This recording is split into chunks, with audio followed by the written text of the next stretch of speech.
जिस तबके को ये लगता है कि देश का मुसलमान प्रधानमंत्री मोदी के साथ नहीं है, तो उनके लिए मानो खतरे की घंटी बज गई है। दरअसल बुधवार को पद्म पुरस्कार समारोह के दौरान एक छोटी सी मुलाकात बड़ा मैसेज दे गई। मुलाकात के दौरान क्या हुआ? प्रधानमंत्री नरेंद्र मोदी और कर्नाटक के बिदरी शिल्पकार कादरी के बीच हुई थी।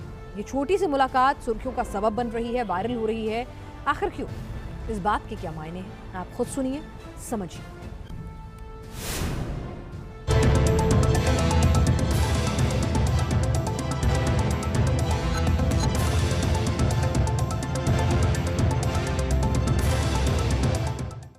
हमारे पीरियड में 5 साल तक अप्लाई करा, नहीं हुआ। उसके बाद मैं खामोश बैठ गया कि बीजेपी गवर्नमेंट है, ये हमको नहीं देती।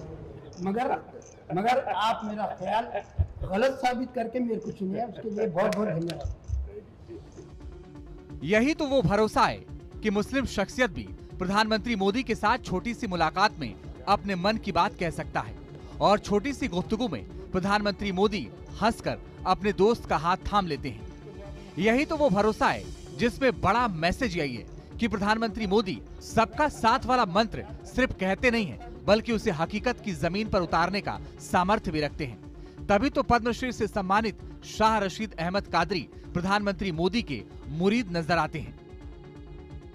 हमारे पीरियड में 5 साल तक अप्लाई करा, नहीं हुआ। उसके बाद मैं खामोश बैठ गया कि बीजेपी गवर्नमेंट है, ये हमको नहीं देती। मगर आप मेरा ख्याल गलत साबित करके मेरे को चुनिए, उसके लिए बहुत बहुत धन्यवाद। एक एक अल्फाज उस तबके के लिए आईना है जो मोदी के नाम और काम का डर दिखाकर मुसलमानों को अलग खांचे में फिट करने की कोशिश करता है।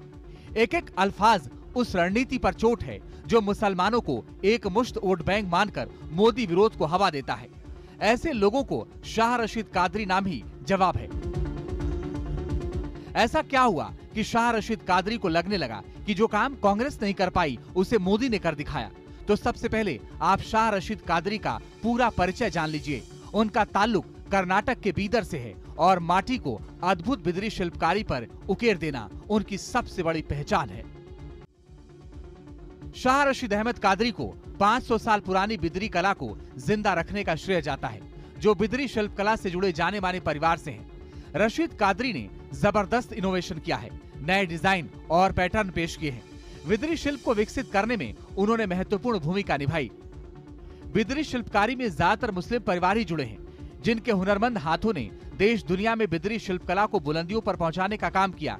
शाह कादरी खुद कहते हैं कि पद्म सम्मान उन्हें नहीं बल्कि हजारों मुस्लिम परिवारों को मिला है।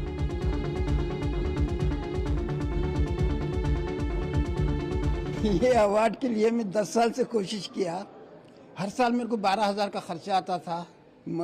प्रोफाइल जो है मेरा इतना मोटा प्रोफाइल है। कलर फोटोज है, उसके अंदर एक 50 कलर फोटोज है, उसके लिए बहुत खर्चा आता था। 5 साल तक किया, उसके बाद बीजेपी गवर्नमेंट आ गई तो मैं ये सोच के छोड़ दिया कि ये बीजेपी गवर्नमेंट मुसलमानों को कुछ नहीं देती। 25 जनवरी 2023 को होम मिनिस्ट्री से जॉइंट सेक्रेटरी फोन करके बताया कि आपको पद्मश्री अवार्ड मिला।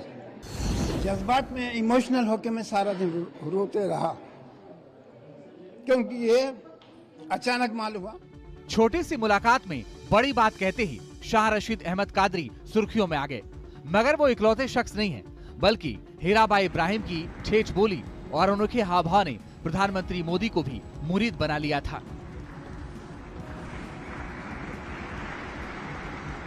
हीराबाई इब्राहिम महिलाओं और बच्चों की शिक्षा के लिए अभियान चलाती हैं। गुजरात के गिर के पास एक छोटे से गांव में उनकी दुनिया बसती है। मगर अब ये नाम किसी पहचान का मोहताज नहीं। देश भर में हीराबाई इब्राहिम की सादगी की जितनी चर्चा है, उतनी ही चर्चा पद्म सम्मान के लिए चयन भी, जिसमें बड़ा मैसेज ये उभर कर आता है कि प्रधानमंत्री मोदी सबका साथ, सबका विकास और सबका विश्वास का मंत्र सिर्फ कहते नहीं बल्कि उसे जीते भी हैं।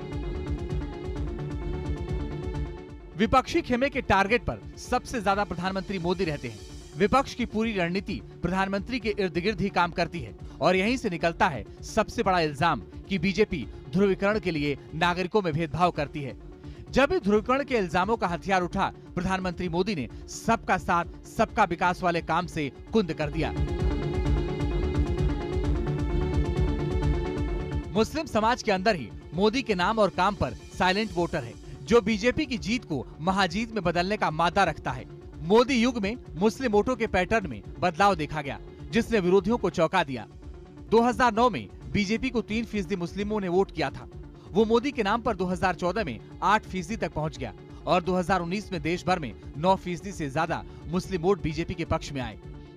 देश में विपक्ष की रणनीति जब मोदी विरोध पर आकर थम गई, उससे पहले ही बीजेपी का मुसलमानों के बीच 360 डिग्री वाला आउटरीच प्लान काम कर रहा है और इस सामर्थ्य के पीछे एक नाम है प्रधानमंत्री मोदी।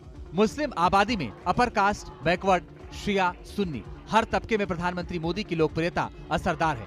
मुस्लिम समाज का एलिट क्लब वोहरा समाज हो या फिर बैकवर्ड पसमानदा मुसलमान, प्रधानमंत्री मोदी का मुस्लिम समाज में कनेक्ट ऐसा है जिसने समाज के हर तबके को उनका मुरीद बना दिया।